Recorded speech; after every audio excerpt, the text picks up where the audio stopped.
오늘의 10분 말씀 13장 전체입니다. 1절과 2절을 읽겠습니다. 여호와께서 모세에게 일러 이르시되 이스라엘 자손 중에서 사람이나 짐승을 막론하고 태에서 자궁에서 처음 난 모든 것은 다 거룩히 구별하여 내게 돌리라. 이는 내 것이리라 하시니라. 전 본문에서는 이스라엘 백성들이 드디어 애굽에서 나오는 이야기를 다루었습니다. 그리고 그때 그들을 따라 나온 타국인들 중 이스라엘 백성들이 지키는 유월절을 함께 지키고자 한다면 피의 언약인 할례를 꼭 받아야 하는 것과 하나님의 백성이 되는 조건은 이스라엘 혈통이 아니라 언약인 것을 강조했습니다. 오늘 본문은 세 가지 주제들이 담겨져 있는 본문입니다.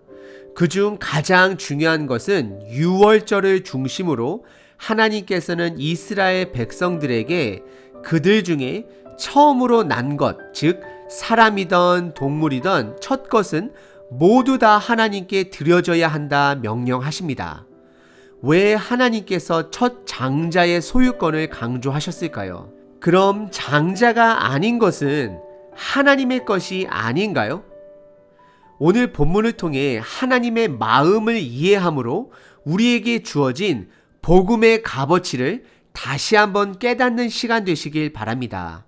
10번째 재앙이 시작되면서부터 하나님께서는 두 가지를 계속해서 강조하셨습니다. 첫 번째는 유월절, 두 번째는 무교절입니다. 오늘 본문에는 한 가지를 더 추가하십니다. 그것은 마다들의 봉헌식입니다. 이 세 가지는 복음의 핵심 네 가지를 모두 가르칩니다. 첫 번째는 죄와 심판을 가르칩니다. 첫 유월절 날 바로왕은 그의 완악함으로 애굽의 모든 장자들의 죽음을 맛보았습니다. 하나님의 심판입니다. 두 번째는 하나님의 선택을 가르칩니다. 이스라엘 백성들은 하나님의 선택을 받은 백성입니다. 그들에게는 하나님의 은혜가 주어집니다. 세 번째는 대신해서 처벌을 받는 대속적인 속죄를 가르칩니다. 첫 유월절 날 이스라엘 첫 장자들은 어린 양의 죽음으로 생명을 얻게 되었습니다. 마지막 네 번째는 무교절을 통해 복음의 성화 과정을 가르칩니다. 7일 동안 누룩이 없는 빵을 먹으며 성결, 거룩, 구별이라는 것을 배우게 됩니다. 오늘 본문은 크게 세 가지 주제를 나누고 있습니다. 첫 번째는 마다들의 봉헌, 그리고 두 번째는 무교절, 그리고 세 번째는 하나님의 인도하심입니다. 일단 먼저 무교절을 먼저 다루도록 하겠습니다. 무교절의 중요성을 다시 한번 강조합니다. 3절서부터 10절인데요. 무교절은 구원받은 이후에 구별된 삶을 가르치기 위해 우리들에게 지키라 명령하셨습니다. 무교절을 오늘 본문의 중심으로 세 가지로 정리해보면 다음과 같습니다. 첫 번째는 4절에 무교절을 지키는 달은 첫 달로 아비월이라 부르기도 하고 니산월이라도 부르기도 합니다.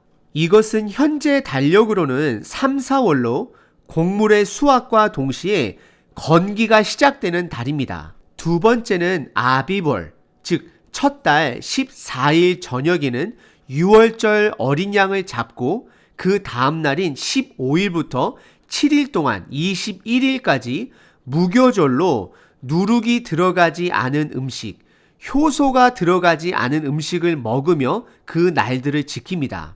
그리고 세 번째는 이 절기는 4절에 또한 보시게 되면 약속의 땅, 가나안 땅에서도 지켜야 할 것을 다시 한번 강조하심과 동시에 8절에 자식들에게도 이 절기를 가르쳐야 할 것을 명령하십니다.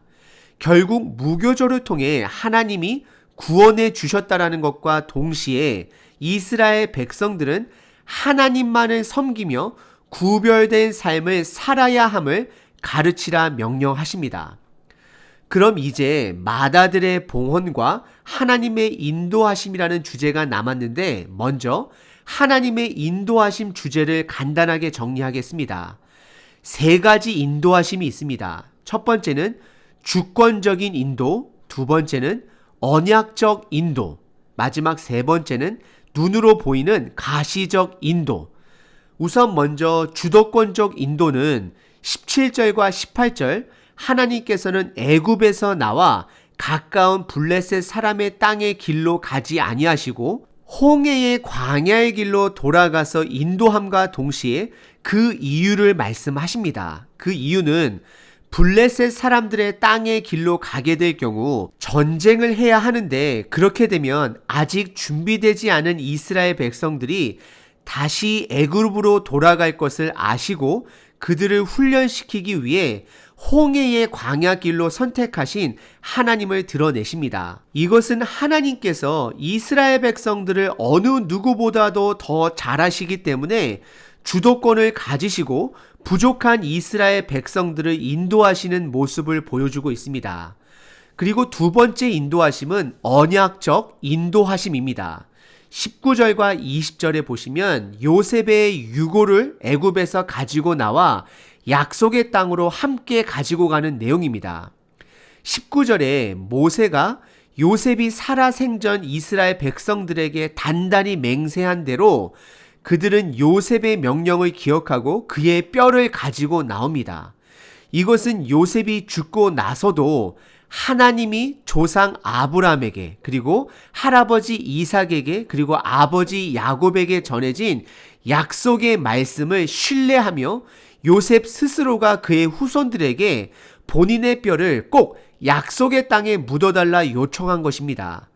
그리고 20절에 이스라엘 백성들은 애굽에서 숫곳으로, 그리고 숫곳이라는 곳에서 광야의 끝 에담까지 이동하며 그들을 약속의 땅으로 신실하게 이끄시는 하나님의 언약적 인도하심을 보여주고 있습니다. 그리고 세 번째 인도하심은 눈으로 보일 수 있는 가시적 인도하심을 보여주고 있습니다. 21절과 22절입니다. 하나님께서는 이스라엘 백성들이 하나님의 인도하심을 볼 수 있도록 낮에는 구름 기둥, 그리고 밤에는 불 기둥으로 그들을 인도하여 주십니다.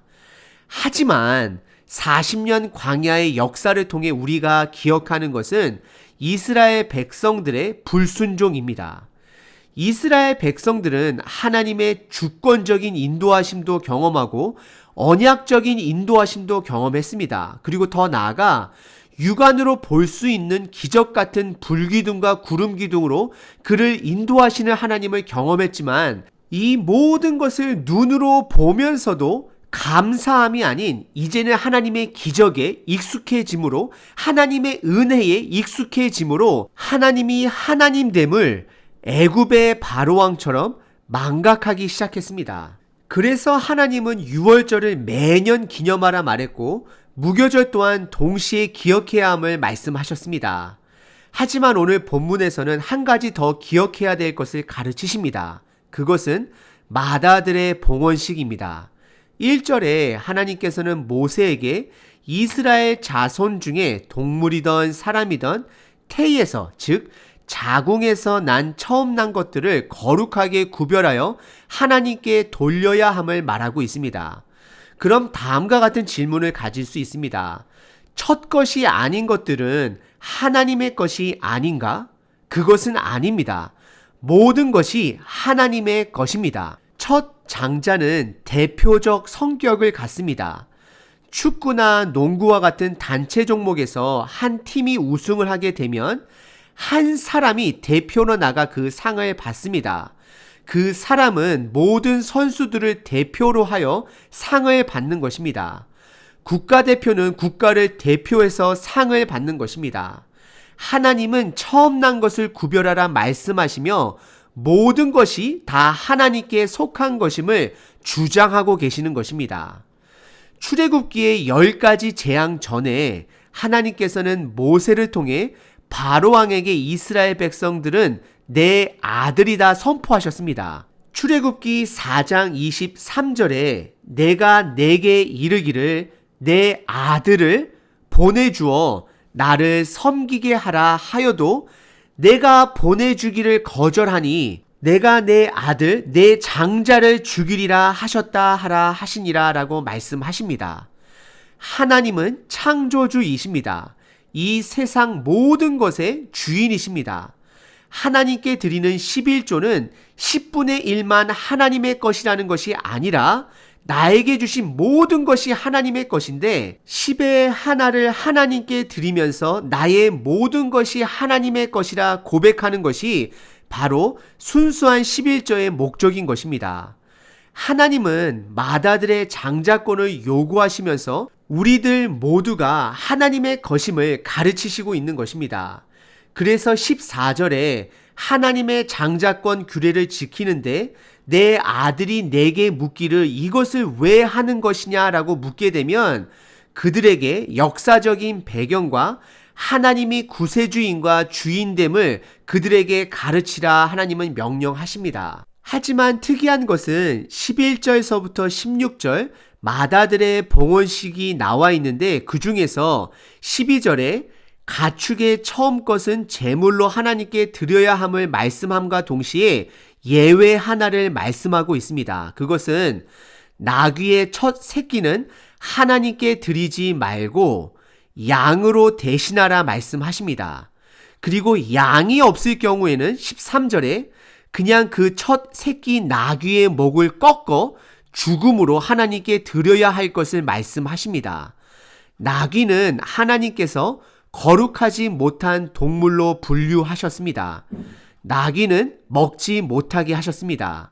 그리고 그것이 부정한 것이라 할지라도 그것은 분명히 하나님의 것임은 확실합니다. 단지 구별할 때 나귀 대신 양을 선택하거나 나귀의 목을 꺾어 죽음으로 그것을 대신하도록 했습니다. 왜 하나님께서는 이러한 예외 규정을 주셨을까요? 그것은 하나님께서 이스라엘 백성들 또한 나귀처럼 부정한 범주에 들고 있음을 말씀하는 것입니다. 그들은 구원이 필요한 자들이라는 것을 강조하는 것입니다. 나귀는 양으로 속량받지 못하면 죽을 것을 말하고 있습니다. 결국 우리들은 부정한 자들로서 예수님의 십자가의 죽음이 없으면 우리들 스스로의 죽음으로 우리들의 죄값을 대신해야 함을 말하고 있는 것입니다. 더 나아가 애굽에서 이스라엘 백성들은 어린 양의 피로 그들의 죽음을 면했습니다. 그들의 장자가 죽음을 면한 것은 대표적인 성격을 띠는 것입니다. 그리고 애굽에서는 그들의 대표적 성격을 띤 모든 장자들의 죽음으로 그들의 죄의 결과를 죽음으로 선포하셨습니다. 여기서 한 가지 여러분들이 오해하실까봐 확실하게 짚고 넘어갑니다. 동물들은 제물로 하나님께 드리지만 사람은 제물로 드리는 것을 신명기 18장에 금지되어 있고 하나님께서 싫어하십니다. 단 민수기 18장 16절에 보시면 사람을 대속할 때는 성소의 돈으로 은 5세겔을 드려야 한다라고 말하고 있습니다. 그래서 마리아와 요셉이 아기 예수님을 왜 예루살렘 성전에 데려가 봉헌을 드렸는지를 설명해 주고 있습니다. 그리고 성경에서 자식을 하나님께 바친 두 사람을 살펴보도록 하겠습니다. 첫 번째는 한나가 있습니다. 한나는 불임 가운데 하나님의 은혜로 받은 그의 아들 사무엘을 성전의 일꾼으로 하나님께 드렸습니다. 하나님을 섬기도록 자식을 드린 것입니다. 그리고 두 번째 사람은 아브라함으로 하나님께서 늦은 나이에 준 그의 아들 이삭을 하나님께서 다시 그에게 제물로 바치라고 했을 때 이삭 또한 본인의 것이 아닌 하나님의 것임을 아브라함은 알았기에 하나님께 순종하려고 했던 것이었습니다. 하나님은 창조주로서 우리의 생명을 주관할 권리가 있으신 분이십니다. 개인적으로는 아직도 믿음이 없는 분들에게 아브라함이 이삭을 바치는 이야기를 하는 것은 불편하고 어려운 이야기입니다. 하지만 분명한 것은 하나님은 창조주이십니다. 하나님은 모든 것의 주인이십니다. 우리의 기준이 아닙니다. 선과 악도 우리의 기준으로 선과 악을 판단하는 것이 아닙니다. 하나님이 부정하다고 하면 부정한 것이고 옳다 하면 옳은 것이고 하나님이 하시는 것은 다 옳은 것입니다. 하지만 분명한 것은 우리가 믿는 그 하나님은 우리를 사랑하신다라는 것입니다. 우리는 하나님께서 아브라함의 믿음을 시험하기 위해 그의 아들 이삭을 바치라는 장면을 읽게 되면 부담감이 있기도 하고 너무나도 강렬한 인상을 받게 됩니다.